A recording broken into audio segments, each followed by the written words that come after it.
اے خدا ہم پر رحم فرما کہ ہم حالت پریشانی میں ہیں، ہم خطاگار اور گنہگار ہیں اور اس حال میں دیوانہ وار پھر رہے ہیں۔ جس شخص کی حفاظت خود خدا کرتا ہے، مرغ اور مچھلی بھی اس کی حفاظت کرنے لگ جاتے ہیں۔ نادانوں کی باتوں کا بہترین جواب خاموشی ہے۔ انسان کا ظاہری جسم مچھر سے عاجز ہو جاتا ہے، لیکن اس کی روح ساتوں آسمانوں گھیر لیتی ہے۔ سچی شروعات ہمیشہ سچے انجام پر ختم ہوتا ہے اور جھوٹی شروعات ہمیشہ جھوٹے انجام پر ختم ہوتا ہے۔ لالچ ایسا پیاس ہے جسے سمندر کا پانی بھی بجھا نہیں سکتا۔ جس پر اللہ راضی ہے وہ لوگوں کے ساتھ نیکی کرنا شروع کر دیتا ہے۔ چراغ بجھنے سے انکار کر دے تو آندھی بھی پسپا ہو جاتی ہے۔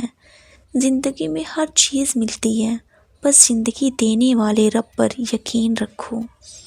جسم کے ہر حصہ اللہ تعالیٰ سے زبانگی تیزی کا شکار کرتا ہے۔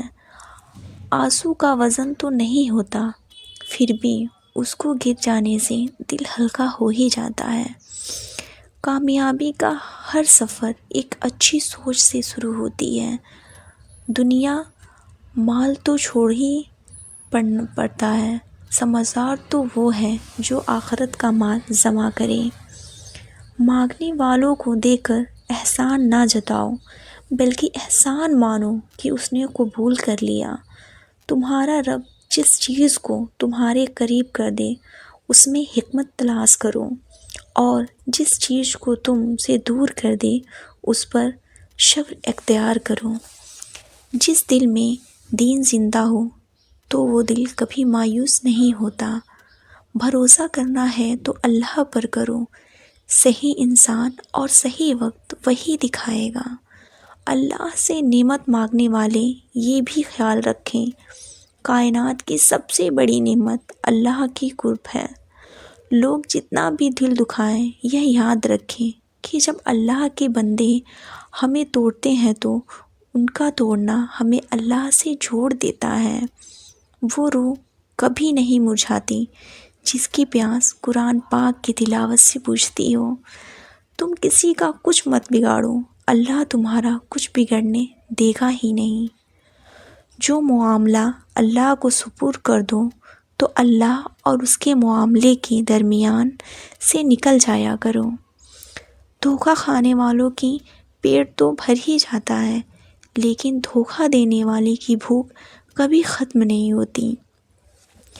زبان کا زیادہ چلنا کم عقل کم ہونے کی نشانی ہوتی ہے۔ ایک سمجھدار آدمی سب کچھ نہیں جانتا، صرف بے وقوف ہر بات جانتا ہے۔ جو کیل ابھرے ہوتے ہیں ہتھوڑا اس کی مقدر ہوتی ہے۔ حکم تو نفس مارنے کو تھا، لیکن ہم سب کی ضمیریں مری ہوئی ہے۔ حسد سے بچو، کیونکہ آسمانوں میں سب سے پہلے اسی گناہ سے اللہ کی نافرمانی ہوئی ہے۔ لوگ تم سے چاہے کچھ بھی چھین لیں پر تمہارا مقدر نہیں چھین سکتے۔ انسان چاہے کتنا بھی گنہگار ہو، اللہ تعالیٰ اس کے لیے دعا کا راستہ اور رزق کا راستہ ہمیشہ کھلا رکھا رہتا ہے۔ دوستوں کو پتھر سمجھ کر ٹھوکر مت مارو، بلکہ اسے تلاش کرو، دیکھو شاید ہیرے سے زیادہ انمول ہو۔ اگر تم سے کچھ بھی مانگ لے تو ہنس کر دے دیا کرو اور شکر ادا کرو کہ اللہ نے تمہیں دینے والا پیدا کیا ہے، نہ کہ مانگنے والا۔ سب سے بہتر ایمان یہ ہے کہ تمہیں اس بات کا یقین ہے کہ تم جہاں بھی جاؤ اور یہ سوچو خدا تمہارے ساتھ ہے۔ تم اللہ کی طرف رجوع کرنے کے لیے قرآن سے بڑھ کر کوئی اور ذریعہ نہیں پا سکتے۔ جب تم کسی چیز کا چھوڑ دیتے ہو تو وہ چیز